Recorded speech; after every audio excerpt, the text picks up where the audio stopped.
dengan upaya kita, keseriusan kita, ya ini adalah pahala bagi kita karena menyangkut masalah nasib kehidupan jutaan orang. Sekian.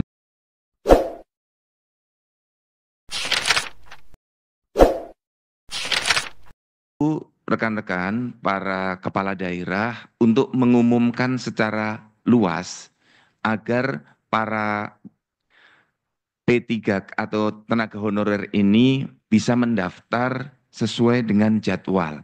Ya, di tanggal terakhir 15 Januari 2025. Masih ada waktu 1 minggu. Bukan ini slide-nya, slide yang di belakang. Karena saya melengkapi yang disampaikan oleh Pak Mendagri dan Ibu Menpan tadi. Nah, tahapan seleksinya di 17 November sampai dengan 25 Januari 2025, seleksi tahap 2, ini perlu di-blasting oleh para kepala daerah agar masyarakat memahami. Mengapa ini perlu diumumkan meluas? Karena dari sisi data, masih ada yang belum mendaftar di tahap 1, 333.916 tenaga honorer. Ini data konsolidasi per 6 Januari 2025. Bukan yang ini, Dek, yang di depan tadi. Tolong diikuti yang saya sampaikan, tim operator, sehingga yang mendengarkan tidak keliru menangkap datanya. Data yang di awal statistik non-ASN per 6 Januari 2025. Nah, yang di sini. Kita perlu mengumumkan secara luas, karena masih ada yang belum mendaftar di tahap 2, itu dari target ada 222.968 atau 66% dari target. Namun semoga dengan pengumuman kita yang luas, calon peserta kita ini bisa mendaftar, dan kalau memang sudah tidak mau mendaftar, coba dicari tahu sudah bekerja di mana. Karena juga bisa jadi ada hambatan, mereka tidak mendaftar sehingga formasinya tidak terpenuhi.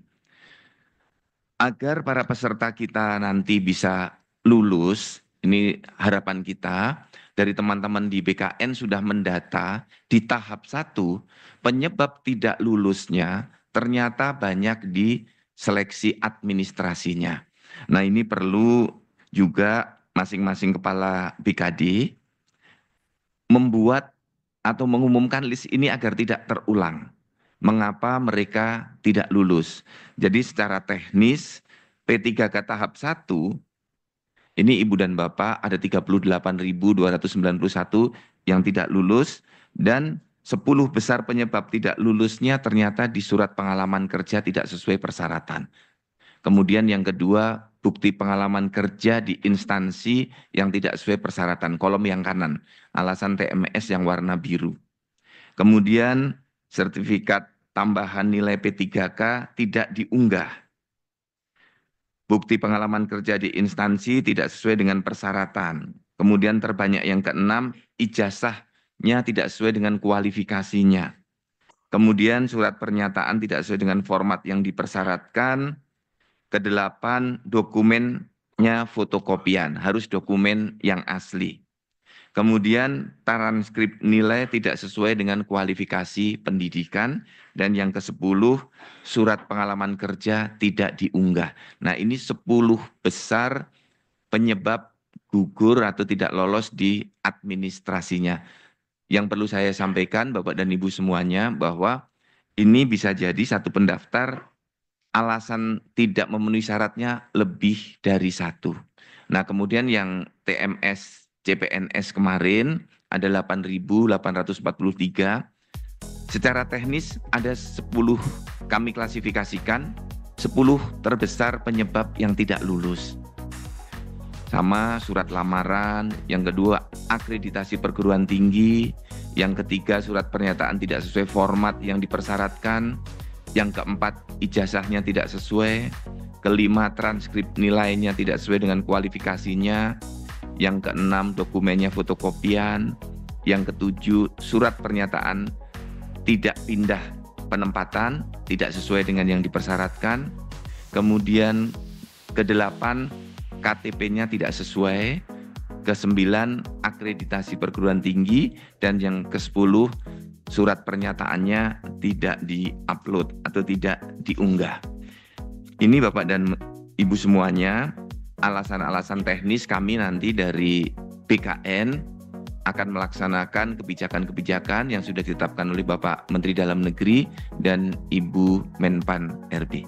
Semuanya para kepala daerah, untuk menuntaskan masalah ini kita perlu bersama-sama dengan komitmen yang kuat, dan kita semua sudah menyadari bahwa seringkali dalam kebijakan kita tidak semuanya bisa kita lakukan dengan sempurna, karena dengan keterbatasan-keterbatasan yang kita miliki, yang penting adalah kebijakan ini kebijakan yang optimal yang mampu kita lakukan.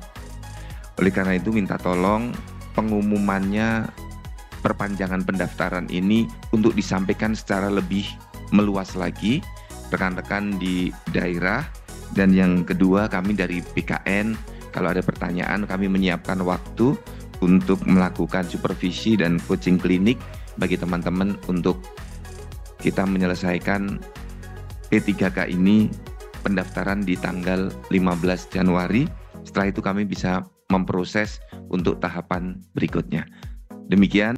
Spesifik ada beberapa daerah yang saya sebutkan tadi yang terjadi selisih karena tidak mendaftarkan, itu harus dicarikan jalan keluar, didaftarkan mereka. Sepanjang ada datanya. Termasuk yang 00 tadi. Yang sudah punya komitmen tadi sudah untuk mendaftarkan, saya ucapkan terima kasih. Karena masalah lulus atau enggak itu nomor 2. Tapi bapak dan ibu-ibu sebagai bapaknya mereka, ibunya mereka sudah daftarkan saja, sudah syukur. Kemudian yang kedua, anggaran tetap disiapkan untuk mereka dalam APBD, untuk yang mereka honorer itu yang nanti akan diangkat mungkin lulus, tetap disiapkan, entah dia nanti dengan full time ataupun paruh waktu, itu nomor 2. Yang penting statusnya ada sebagai tenaga saya ulangi, ASN P3K kontrak, ya. Mereka statusnya jelas dan mereka kemudian disiapkan anggaran dari APBD, karena pegawai-pegawai daerah dibayar oleh APBD. Nah, supaya APBD-nya tidak melampaui ke 30%, salah satu caranya adalah dengan masuk di nomenklatur belanja barang dan jasa. Ini yang berikutnya lagi, tolong tidak lakukan lagi rekrutmen tenaga honorer, karena itulah perintah undang-undang nomor 20 2003 pasal 66. Ini kami tampilkan. Terakhir, coaching klinik nanti tolong ditunjuk pejabat-pejabat yang menangani masalah ini di daerah untuk mengikuti coaching klinik, mungkin per Zoom ya, tanggal 9 dan 10, kemudian dilanjutkan lagi 13 sampai dengan 15 Januari 2025, jam 15 sampai jam 20 malam. Nanti ada petugas teknis dari Kemenpan RB, Badan Pegawai Negara, dan Kemendagri yang akan memberikan coaching, dan saya minta tolong dilakukan 2 arah sehingga bisa terjadi dialog. Karena mungkin ada permasalahan-permasalahan yang spesifik yang hari ini kita nggak sempat sentuh karena keterbatasan waktu.